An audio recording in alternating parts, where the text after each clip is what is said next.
कि आज नैब जैसा इदारा मुल्क के अंदर मौजूद है जिसका मकसद सिर्फ सियासत को तोड़ने और जोड़ने का काम है और कुछ नहीं है, कि किसी तरह सियासतदानों को दबाव में रखा जाए और जब भी ज़रूरत पड़े तो ये केस उनके खिलाफ इस्तेमाल किए जाए। ये बदनसीबी है, ये मुल्क की बदनसीबी है कि जब आप उन लोगों को जो इस मुल्क के आला ओहदों पर रहे हों उनको इंसाफ ना दे पाए तो फिर आम आदमी इंसाफ की क्या तवक्को रखेगा।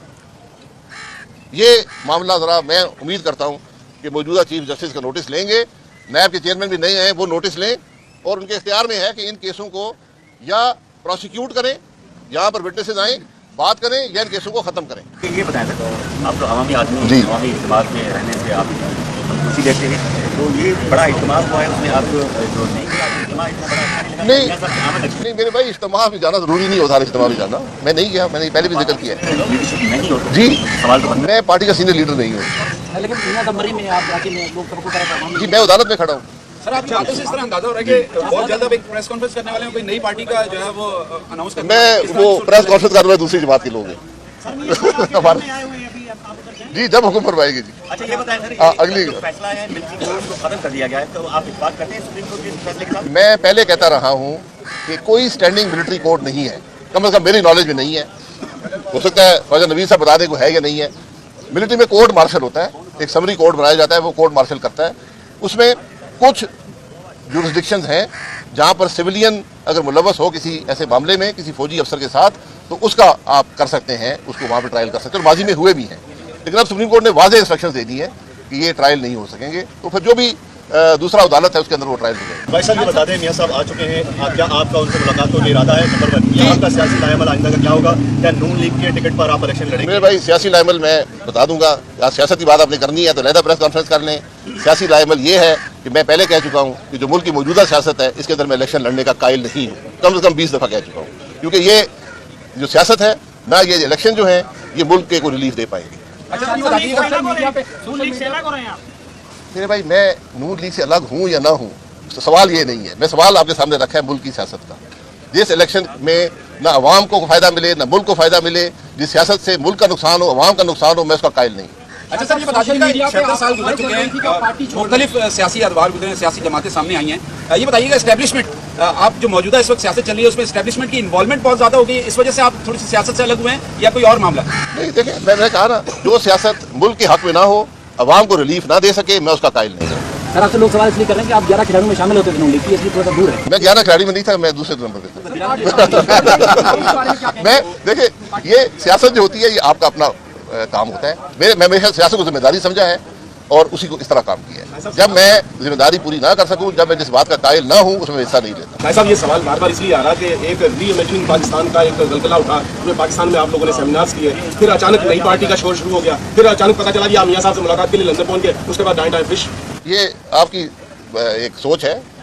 री-इमेजिनिंग पाकिस्तान इसलिए था कि जगाया जाए इन जमातों को, कि जागे और मुल्क के हालात को देखें कि मुल्क कहाँ पर है। आज बदकिस्मती ये है, आप मुझे एक सियासी लीडर का बयान दिखा दें जिसने मुल्क की बात की हो, जिसने अवाम की तकलीफ की बात की हो, उसके हल की बात की हो। आज बात सिर्फ होती है इक़्तिदार की, इक़्तिदार में कैसे आएंगे, हर कीमत पर आएंगे। ये सियासत का मैं कम से कम कायल नहीं।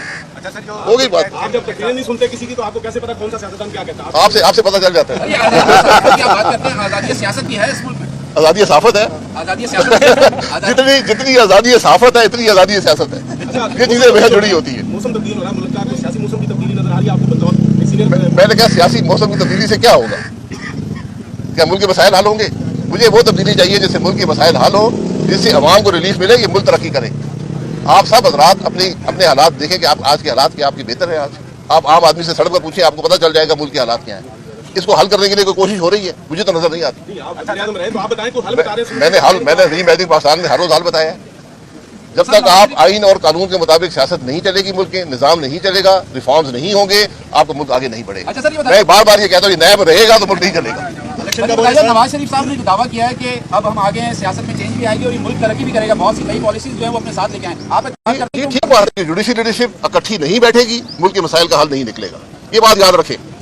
आज अगर हमको मुल्क का एहसास हो, ये 6-7 लोग हैं, 8 लोग हैं, 10 हैं, जितने भी हैं, एक टेबल पर अवाम को बैठे हुए नजर आए, उनकी तकलीफ की बात करते हुए नजर आए, मुल्क के मसाइल का हल ढूंढते हुए नजर आए, फिर मुल्क आगे चलेगा। वरना हमने माजी में भी बहुत मार खाई है, इसके बाद भी मार पड़ी है। आपकी सियासी बसीरत क्या कहती है? क्या इलेक्शन अगले 3 महीने में 6 माह में आप होता हुआ देख रहे हैं? देखिए, ये मेरी सियासी बसीरत का काम नहीं है, ये कानून और आइन का काम है। आइन के तहत इलेक्शन होंगे, इलेक्शन कमीशन ने कराने हैं। अगर वो कहते हैं कि जनवरी में होंगे तो उनकी बात पर यकीन करना पड़ता है। आप जैसा आदमी अगर इस सिस्टम से मायूस है तो आवाम खैर की तबको कैसे रख सकती है कि मुल्क में? मैं कभी मायूस हो नहीं सकता, मेरे पास ये गुंजाइश नहीं है। अच्छा, अगर मियां साहब इलेक्शन होते हैं पाकिस्तान में, तो वो है कि जनवरी में तो मार्च तक हो जाएंगे, अगर वो जिस तरह आए हैं लगता है कि वो वज़ीर-ए-आज़म बनेंगे, तो आप उनकी कैबिनेट में होंगे? नहीं, मैं देखिए, मैंने पहले कहा कि मैं इस इलेक्शन का कायल नहीं हूँ, कैबिनेट में कैसे हो? सदाकत अब्बासी साहब वहाँ से इलेक्शन लड़े। वो कायल हो गए अब। अच्छा सर, ये आज दस लोगों की बात की है कि 8-10 बस लोग ठीक साथ है। बैठे हैं टेबल पे, तो उसमें खान साहब की भी आप ये मांग करें जी, कि सब जो रिहा हो? पॉलिटिकल लीडर्स हैं, रिहा हो या ना हो, पेरोल पे आ जाए, लेकिन बैठना पड़ेगा। ये बात समझनी पड़ेगी। हमें नहीं बैठेंगे तो फिर कल बैठना पड़ेगा, नुकसान ज्यादा होगा। कल नहीं बैठेंगे तो परसों बैठना पड़ेगा। तो बेहतर है कि आज बैठ जाएं। लेकिन शाह साहब, जो बात आप समझाना चाह रहे हैं, खान साहब तो किसी के साथ हाथ मिलाना नहीं चाहते, बैठना नहीं चाहते। बस फिर नहीं होगा, फिर सबको तकलीफ होगी। एक दिन तो बैठना ही पड़ेगा।